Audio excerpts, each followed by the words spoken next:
Hello and welcome to episode 14 of the Foley and James podcast.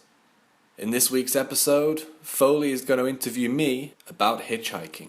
If you've ever romanticized about hitting the road with nothing but your thumb and a backpack and seeing where it takes you, then this is the podcast for you. I'm going to share stories, experiences, and tips regarding all things hitchhiking.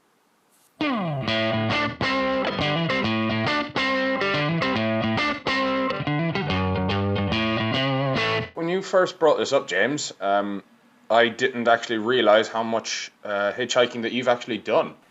I've hitchhiked all over Western Europe and into Eastern Europe a little bit. The reason I started was, well, to be honest, it's the main reason that most straight guys do anything that might be mildly interesting. It was to impress a girl. I guess it all started with when I lived in Constance in Germany. I did my master's degree there, and it was a very central part, within Europe, and it's right on the border of Switzerland. It's not far away from Austria, and it sort of really opened the door to all these countries. And I'm obviously from Europe myself, being from England, but it feels a little bit different when you're on the continent. For me, going anywhere from England, you have to get a plane or a boat, so it feels like proper travelling. Whereas when you're already on the mainland, it's fine. You can literally just take a bus or a train from Germany, and you might go to the train station in, let's say, Berlin, and then there's trains going to Prague and to Warsaw and to Paris, and it's just so easy to get around. Of course, there's all of those options, and why hitchhiking? Mixture of things, actually. It's an interesting one. Part of it was an easy way for me to really improve my German skills. So the problem with being a native English speaker in Germany particularly is that it's incredibly hard to learn the language, because as soon as they hear that you're a native English speaker, they want to speak English to practice their English. A way for me to get around that was simply to go hitchhiking, whereby anyone picking me up will obviously assume I'm German, because why wouldn't they? I'm in Germany. And so we would start the conversation. Obviously they'd hear an accent, or they'd hear that my German wasn't perfect, but they could hear that I could speak German, and it would allow me to progress like that. Another obvious reason why I started hitchhiking was for the money side of things. It's free. I guess to begin with, I saw it as a challenge as well. It was quite a fun challenge just to see where I could get to from my base in Constance and get all around Europe for free. As I got more experience with it, I started to become, the novelty wore off, and I started to become less enamored with the just get there for free, because getting out of cities is usually really difficult, and that takes a long time. And so what I would do is kind of mix it with taking maybe a local bus or a local tram to the edge of town and get to a main road there. And you could do sort of hundreds and hundreds of miles for the cost of a cup of coffee or something. So there's a few different reasons. Cool, that's cool. So was Constance your first real experience with hitchhiking? Yes, it was. We're going over to Munich for a 5k fun run. So it was me and two friends from my master's degree. We went over to Munich. It was a really cool experience, actually. And it's the reason why I got so hooked on hitchhiking, was because the first experience was so positive. Basically, from Constance to Munich is like maybe 3.5 hours by car. So it's not ridiculously far, but it's far enough that taking a train's quite expensive, or taking a bus, it takes a while. Yeah. I think the second ride we took was to get us onto the highway, onto the Autobahn that goes directly to Munich. And a guy picked us up. And it turned out he was a police officer. He was off duty, so he'd finished his shift, and he was going home, and his home was halfway between where he picked us up and Munich, which would have been a distance of 150 kilometers. So what's that, about 100 miles ish, something like that. So Munich being 200 miles away. We were driving along with this guy. He was just, I was in the front seat. I was just chatting to him, and we got to this halfway point where he needed to leave the motorway and go home, and he was going to drop us off so we could then get a next ride. But rather than doing that, he just said, "Oh, I'll just take you to Munich," which is another 100 miles on top of that, and then he had to go back, which was incredible. And not only did he drive us to Munich, he drove us to Marienplatz, which, if anyone has been to Munich knows, that is the central plaza in Munich. Like, you cannot be anywhere in the centre. He took us all the way in there, and when we got out, one of the girls I was with realised that she'd left her bag she was American, so it had her visa, her passport, everything in it. She'd left it on the side of the road where the guy picked us up 200 miles away. So what he then did was said, well, I've got to go back to work tonight at midnight anyway.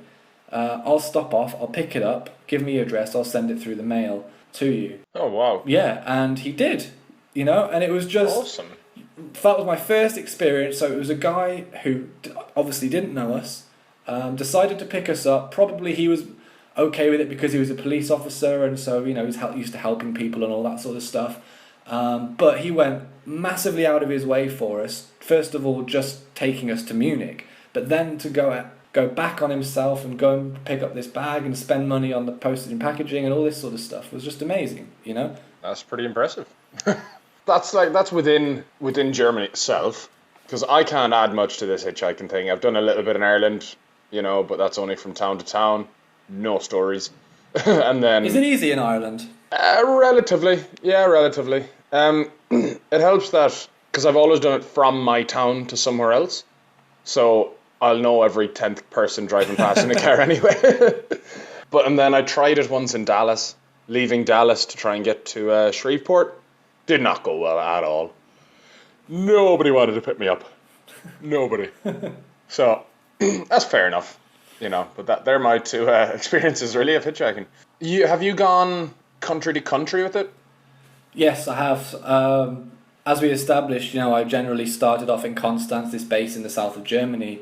I have been I've been across international borders by hitchhiking, absolutely. I went actually from Konstanz to Warsaw, Poland, once, which, let's just say this, like I say, Konstanz is on the border of Switzerland, so the bottom left corner of Germany. Warsaw's on the top right of Poland near Russia, or near Belarus and Lithuania. That is a long way. It was about 1,000 miles, I think, and I managed to do that with someone and going across the border. Actually, it seemed that the further east we went, the more open to hitchhiking people were, and I learned actually that in Poland, not so much today, but in the 90s, just after the fall of the, the Iron Curtain, when the Soviets sort of fell, people didn't have, wealth and cars and all this sort of stuff, so only a few people did, and those who didn't would hitchhike to go to work and to get around generally, so it was a common thing to see. And so the people who in the 90s were in their early 20s or maybe 30s at that time, working, getting to work by hitchhiking, are now in their 40s and 50s and seeing a hitchhiker on the road, although it's not seen as much anymore, they're completely open to it, which is different in comparison to countries like, in my experience, England.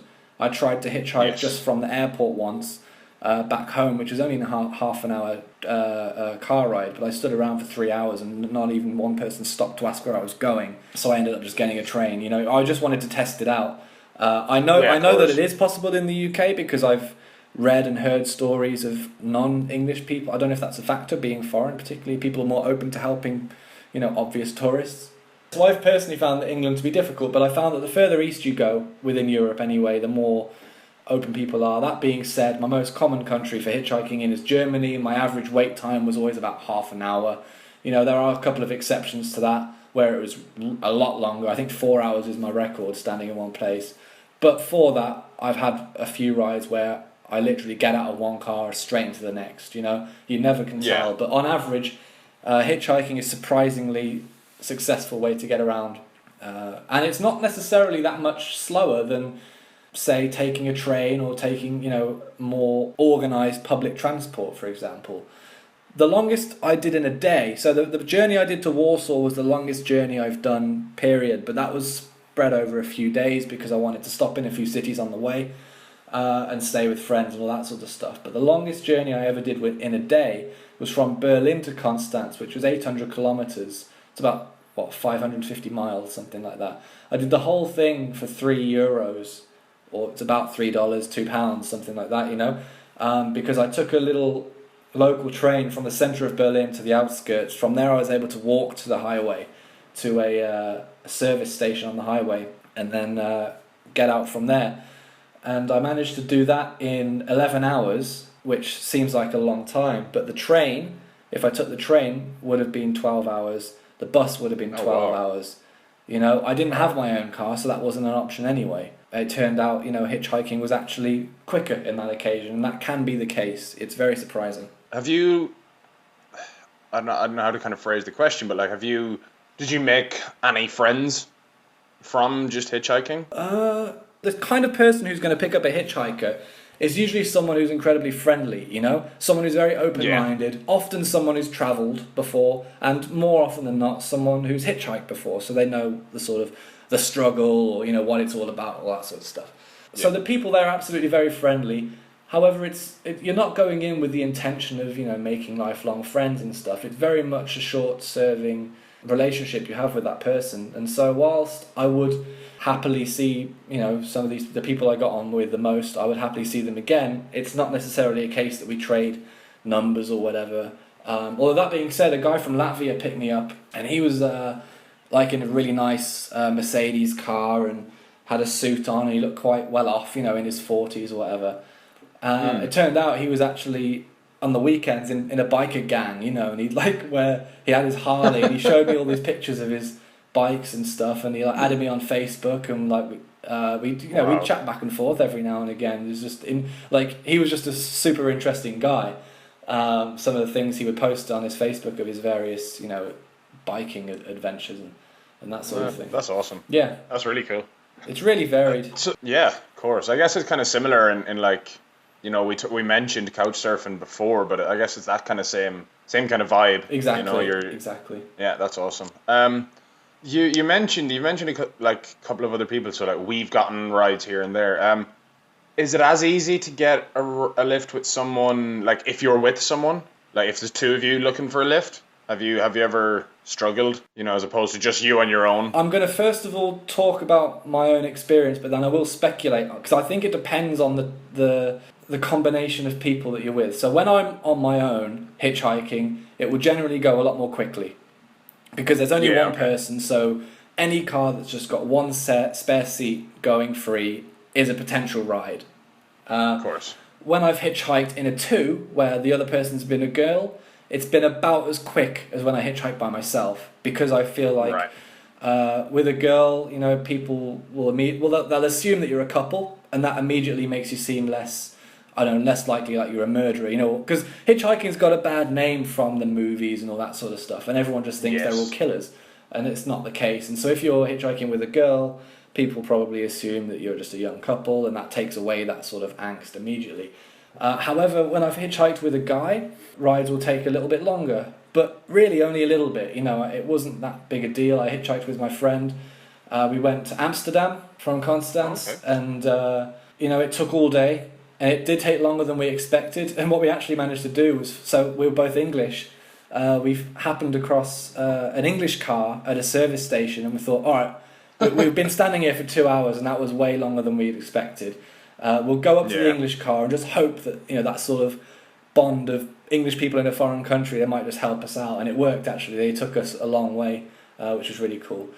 I've also hitchhiked as a three, so me and two other girls. Oh, wow. Yeah, me and two girls. Now that's more difficult purely because of the number of you, you know. Yeah. What I found with that was that a lot of people, not a lot, but I experienced this the most when there was three of us, is that you get some people saying, I'm happy to take the two girls, but I'm not willing to take a guy. You know, there'd be some people that would say that. And we really had to kind of persuade this one old lady who had a little dog with her to try and take the three of us, you know, further up the road and stuff. Because she wasn't initially comfortable with taking me, you know, but she was happy to take the two girls. What I would say, though, based on that, I would assume if you're a single girl, you're probably likely to be getting rides very, very quickly, because you're going to be unthreatening just because you're a girl, I assume. That being said, again, speculating, maybe there are higher risks associated with that. And I know that a lot of girls that I know that I've spoken to about hitchhiking, I try to promote it to, they're like, no, but I'd be scared, you know, people might try something. I'm like, well, do it with a friend, you know, because if there's two of you, then that's going to be fine. And that's absolutely fine. And as I say, with two of you, it works just as well as with one. If you had two girls, it would be, you know, really quick as well, and really good experience. Yeah. So, do you have any like really other than that German police officer, very, very memorable? Do you have any other ones that were memorable for good or bad reasons? Yeah, I've got a couple. I'll tell you. Well, I told you my best one. I'll tell you my worst one because that's often a common question I get asked. Is it safe and have you had any bad experiences? Yeah. And the worst experience I've had actually wasn't. As it turned out, it wasn't a bad experience. It's just I didn't know at the time. What happened? I was trying to hitchhike back from Luxembourg back into Germany. This was a few years ago, and a guy just picked me up. I was at a service station hitchhiking, and it was the only time I've ever experienced that a car driver would approach me without me asking him. He would approach me and say, "Are you looking for a ride?" And I said yes, that I'm going to Mannheim, and that if he's going that way, could he take me there? And he said, "Yeah, I'll take you to the station." So I got in his car after he paid for his petrol. I got in his car and we were driving along the autobahn, and we were chatting away, but this was back before I could speak fluent German, and so I was sort of kind of trying to guess some of the things he was saying, and if I didn't understand, I was just doing the thing where you just sort of smile and nod and hope that was the right answer. And all of a sudden, well, in Germany they don't only have service stations at the side of the road, they also have these what they call like little park places, and they're just almost like lay-bys, but they're usually behind sort of a curtain of trees, if that makes sense. Yeah. So they're very much more remote. They're less frequented by people because there's no petrol, there's no restaurant there. It's literally just a stop, Stretch your legs kind of thing. Yeah, exactly. And all of a sudden he indicated to go off the motorway into one of these deserted things that are covered by the trees, and he didn't tell me that he was going to do this, and he sort of stopped, and then he didn't say a word, and he got out of the car and went round to the boot of the car. And I thought, oh, fuck, he's going to get an axe out or something. Now, at the time, Jesus. I used to carry a little pocket knife with me, just in case, you never know. Of course, yeah, of course. And that's the only time I've ever put my hand on the handle of that blade. And wow. I was watching him sort of in the rearview mirror and in the wing mirrors just to see what he was doing. And all that had happened was the oil light had come on, and he needed to put a little bit more oil in, which he had in the back of his car. So all he'd done was pull over immediately because the oil light had come on. He went round to the boot of his car, got out some oil, and then proceeded to the front of his car and put the oil in. Like, it was fine. It really wasn't anything, but he didn't tell me that, or possibly he did and I didn't understand it, and I just nodded and smiled. Fair enough. So that was that was the worst experience I had, and it wasn't even a bad experience. No, that's yes. A guy goes into a covered lay-by on the side of the road, and it's either an axe or a penis that's coming out. Exactly. Luckily for me, it was neither. I can tell you the best car that I've ridden in. Yeah, if you like. I was amazed at this one. I got a ride. I think I was hitchhiking from Cologne back to Constance. Maybe a 5-hour ride, so it's a decent way. I'd taken one car that had taken me a few hundred kilometres, and he dropped me off at a service station, and he pulled up behind this Porsche, and it wasn't like a Porsche 911 or anything like that where it was a 2-seater. It was one of the bigger 4-seaters, and but still a beautiful sports car. He pulled up behind it and just said, "Ask that driver if you can get in his Porsche," and I thought, this is no, that's never going to happen. Why he wouldn't just let a hitchhiker in his €100,000 sports car? But just to sort of be polite and appease the man who just given me a ride, to a couple of hundred kilometres, I just got out of his SUV and asked the Porsche guy who was filling up his car, and he just said, "Are you a nervous passenger? As in, are you are you okay with high speeds?" And I was like, "I'm not a nervous passenger." And he went, "Yeah, I'll take you." And I was amazed. So I get in this Porsche. He needed to go to the next town over from me. So via where I needed to go, he was going just one beyond, which worked out perfectly for him as far as he didn't have to really go out of his way for me or anything. The thing was, it was during the World Cup, and Germany had a game at 5 p.m. I think it was a knockout stage game, so it might have been the quarterfinals. And this was the year that Germany won the World Cup, so they were having a good tournament, And it was 4:30. We were an hour's drive away from where he needed to go to watch the game. So with his Porsche, he starts blasting down the motorway. Now don't forget, it's 4:30. That also means it's coming on to rush hour. We're going down a 2-lane motorway with rush hour traffic at 289 kilometres an hour.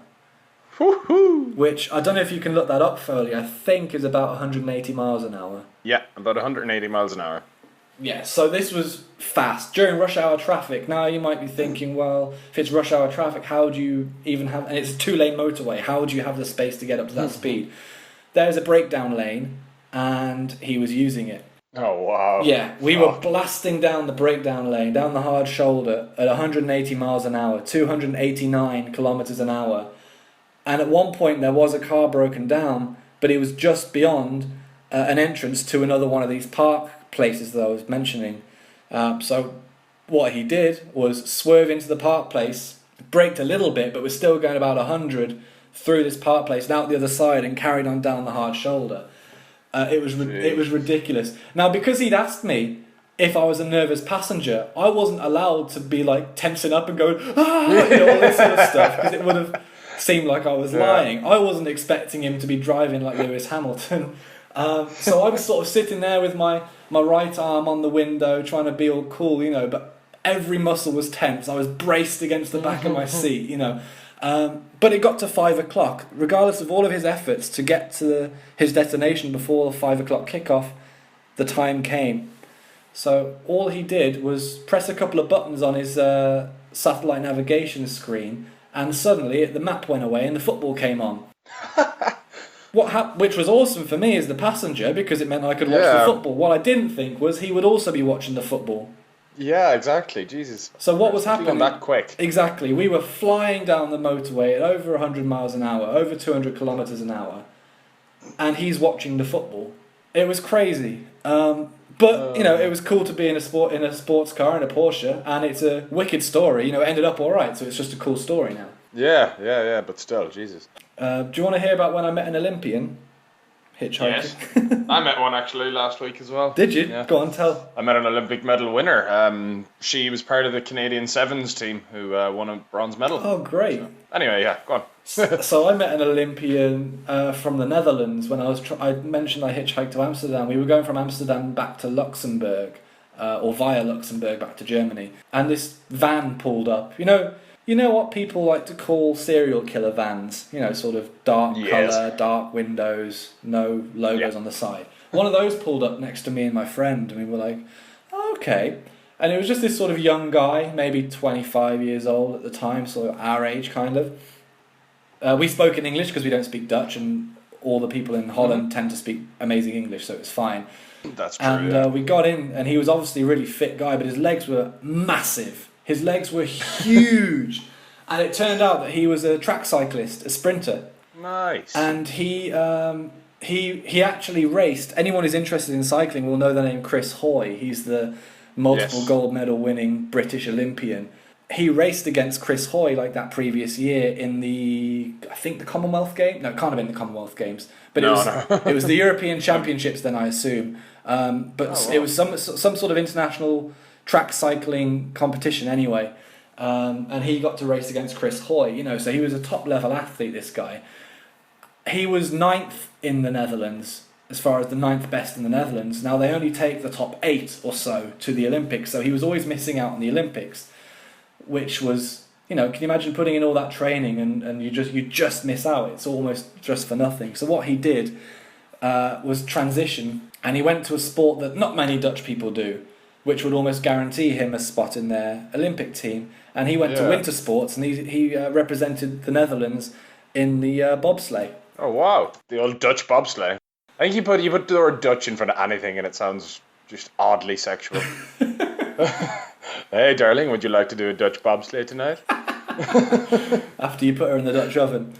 Yeah, it's not the first time I've heard of an athlete who's almost made it, but not quite, going to bobsleigh. Actually, it's quite strange. I know there was a fighter.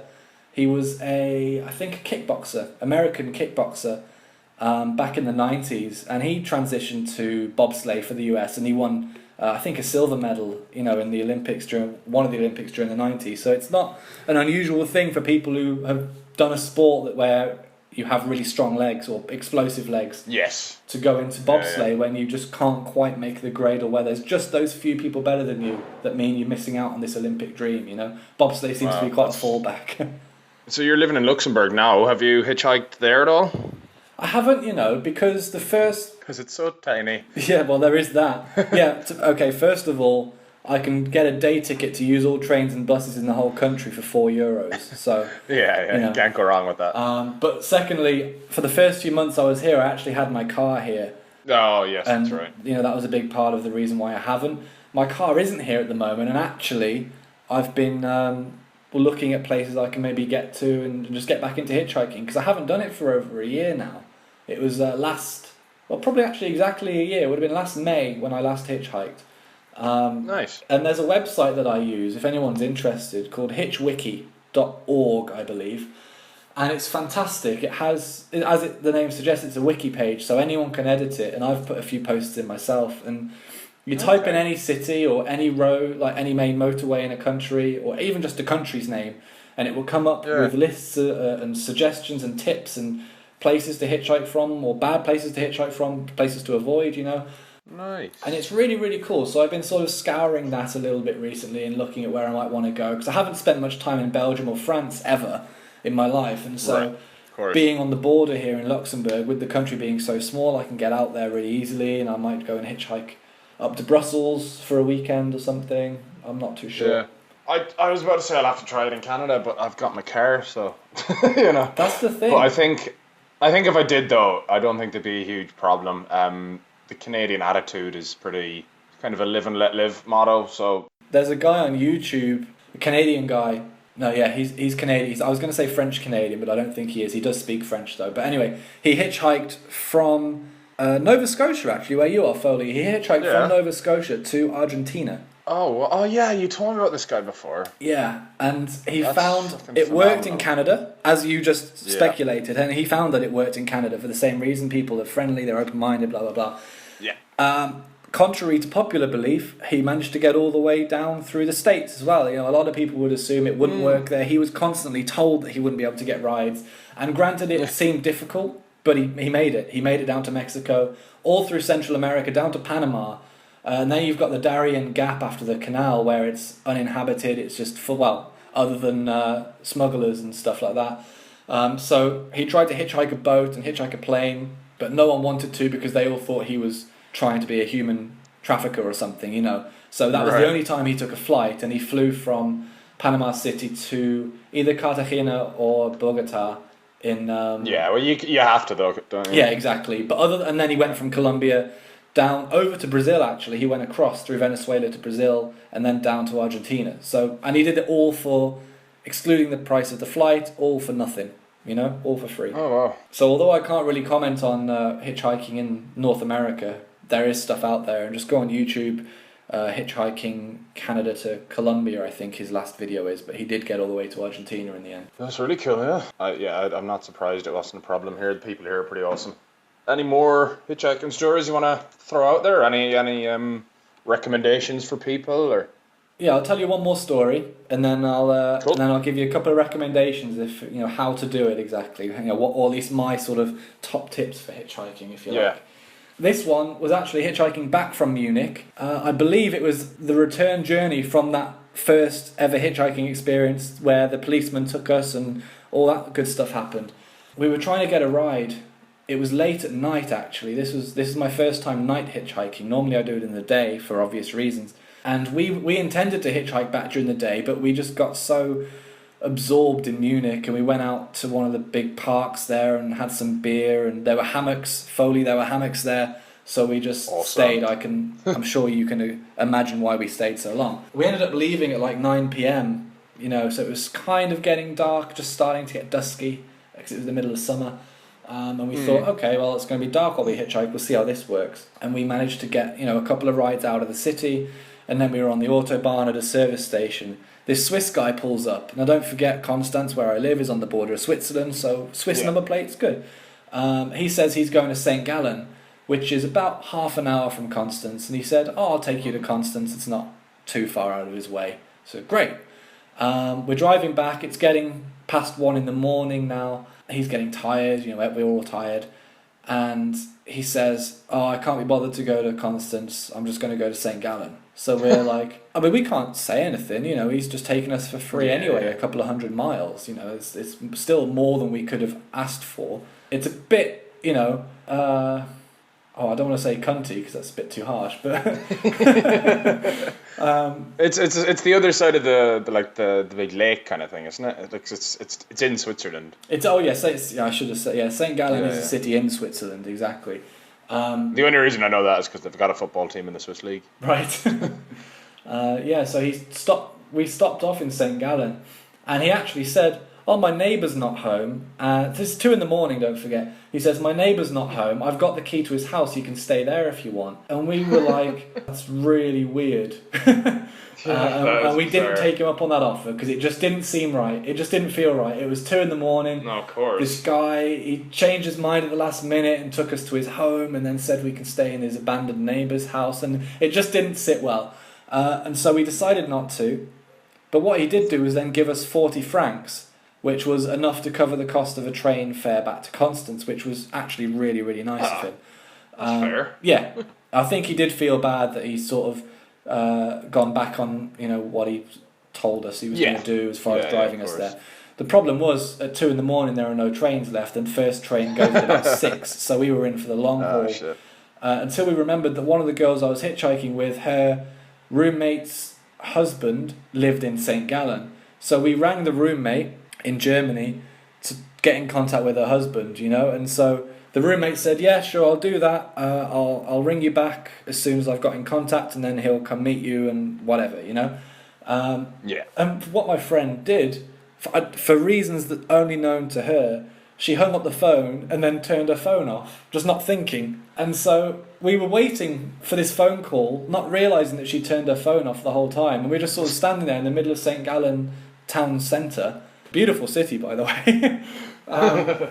Just waiting for this phone call that obviously never came.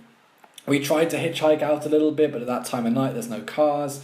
So we ended up just having to sort of loiter around the train station until the first train. We'd been up for 24 hours by this point, so we arrived back in Constance really tired, that feeling when you're on a plane for too long and your head just nods down and up because because you're too tired. So it was one of those deals. We were trying to make sure we didn't miss our stop, And we got back to Constance, and the roommate was like frantic with worry because she couldn't get hold of our friend who, was trying to get her in contact with us so we could stay in her husband's flat or whatever. We thought she just didn't ring back, and we were like, what the hell, man? You said you were going to ring back. We had the whole night out, and she's like, "No, I rang loads of times. No, did you not get my messages?" And then my friend takes her phone out and goes, "Oh, I turned it off." So it's pretty dumb. Fuck's sake. But yeah, that was actually my second ever hitchhiking experience, which immediately followed. Oh. Yeah, but still, interesting stories came out of it, and it just hooked me onto it. I love doing it, and I intend to keep doing it, even though I have a car now. I do intend to keep doing it when I can, because you do get to meet great people. I promised some tips or the way I hitchhike for people. As I've already alluded to, I'm very much a proponent of hitchhiking. I do want to recommend it to everyone. If you've ever thought of the romance of it, the idea of that type of thing, go ahead and do it. Even if you are a single female, maybe just get a friend and go ahead and do it, just for your own safety. I don't know. If you're confident, you'll be fine. Wonderful. Do it by yourself. That's even better. The way I do it, generally, getting out of cities is difficult. So I will take public transport to the edge of the city. I'll use HitchWiki to find where there is a good spot out of any given city, or even if there's a way to get directly onto a service station on the highway, because often they've got back entrances, so you don't have to walk along the motorway, which, if you've listened to the last podcast, you will know is highly illegal. So that's really good. And then staying on the motorway, just hop between service stations, just make sure you ask when you get someone to stop to give you a ride. You don't have to get in to their car. Just because they've stopped doesn't mean you've got any contractual or obligation to get in with them. You ask them where they're going, get a feel for, do they seem okay? Do they seem sober? We've had a couple of times where the person maybe was drunk or high or something, so just say, "Oh no." You can just make up as well. You can just say, if you think they're drunk or if you think they might be a bit dangerous or something, You don't have to say, "Oh, sorry, I don't want to get in a car with you because I think you're dangerous." That's kind of rude. You can just say, "Oh, sorry, I want to go a bit further," or "I'm not going that direction." Just make something up. So only get in a car with someone you feel comfortable with, and then just make sure that they're going to at least another service station. If they're not going to your exact destination, just make sure they can at least take you another service station further along the motorway. The way you stop cars, or the way you ask people once you're there, is either by the standard, sticking out your thumb technique that is synonymous with hitchhiking. You can hold a sign up. I use both methods. I'll generally, if hold up a sign with a thumb on it. Yeah. No, what I'll do in Germany particularly, all of the cars number plates relate to the city they come from. So, for example, Berlin, all of the number plates start with a B, and for Stuttgart, all of the number plates start with an S. So it's really easy to see where people are going from. So my signs will literally just be those number plate abbreviations. And so nice. Drivers can easily see where you're going to. So little things like that. On a service station, I'll generally stand right at the exit before the motorway, because that means that every car at that service station has to go past me. So if there's people who are only visiting the petrol bit or only visiting the restaurant, they still all have to drive past me. So you get the most opportunity. However, if it's raining, you don't want to be standing out there. No one wants to pick up a soaking wet person, and it's not pleasant to stand in the rain anyway. So at that point, sure, I'll go ahead and go to the petrol station, which is often undercover. And then you can just start asking, walking up to people as they're filling up their cars, just asking them, hey, you're going in the direction of Berlin, wherever it is you're going, and see if you can just get a ride for a few kilometers. It's really cool. Just have a smile on your face, be open. I know a lot of people, or a lot of tips that I've read sort of say wear light coloured clothing, don't have long sleeves, don't wear a hat that casts a shadow over your face, all these types of things that might deter or encourage someone to pick you up depending on what it is. And there you have it, guys. Give it a go. If you've ever thought about it, if you're in an area which doesn't have the best public transport, and you don't have a car, whatever, give it a go, guys. There's been no real bad stories that we've told, and I don't doubt that James would tell them if there were. If the worst one is some guy pulling over, put oil in his car as a worst story, it's not exactly a bad thing. So if you've ever thought about it, guys, and you're just a bit hesitant, follow the tips that James has expertly given, and give it a go. That's what I'd say. We will be having an announcement very, very, very soon on a change of name and eventually a change of platform for our podcast. They'll still be on YouTube, but we're hoping to actually get them up on a feed, so they'll be in the iTunes library or Acast or Stitcher, whatever podcast app that you guys use. So keep an eye out for that. And another way you can keep an eye out is by following us both on Twitter. James is at TweetBelsey. I'm at OCR Cove. We're both on Facebook. OCR Cove is my Instagram handle. Crazy Axel is me on Snapchat. Add away.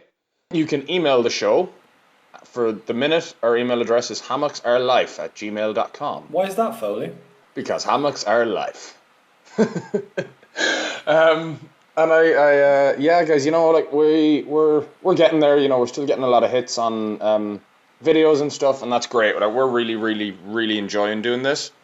If you have any thoughts on our podcast, if you have any ideas for us to do a podcast, if you'd like to hear our thoughts on a certain topic, let us know. Comment on the videos, tweet at us, Facebook message us, email the show, whatever.